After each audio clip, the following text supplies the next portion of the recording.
based on this fair market accounting, the CRS's unfunded liabilities are around $2.6 billion. Shifting newly hired employees to defined contribution plans is not going to magically make that $2.6 billion unfunded liability go away. This is like saying, cutting up your credit card doesn't mean you don't have to pay your credit card bill. If you've got these unfunded liabilities, you have to find ways to pay them, and that could be difficult. At the same time, though, when you start shifting newly hired employees to DC plans, to these 401k type plans, it's like saying you're going to cut up your credit card, doesn't make your bill go away, but does prevent you from making that bill bigger. It says, we have the debts that we have, these are liabilities incurred, the employees did their part, so we're going to pay them.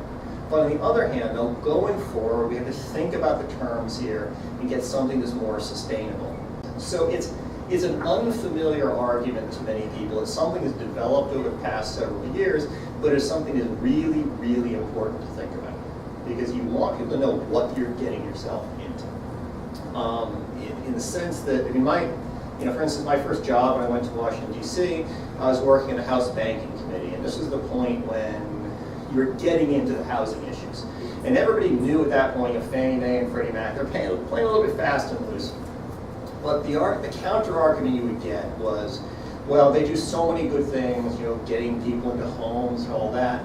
And the argument, or the claim made by Barney Frank, who's then the ranking member, he said, I'm willing to roll the dice on this. And we rolled the dice in the housing end and we lost. And what worries me is you get a similar kind of argument being made here, where your public pensions do a lot of good things for a lot of good people. There's no question about that.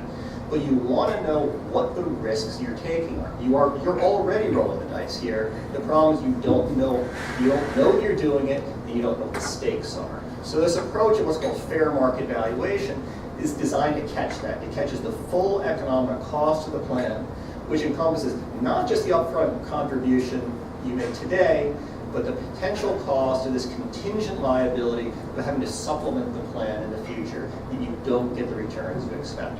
Now, when you look at it from that perspective, the plan isn't 61% funded, it's somewhere around 35% funded. I understand this stuff is confusing. When I first wrote on this, this a few years ago, and I told my wife, or I walked the dog, I said, I'm going to be in the Wall Street Journal tomorrow.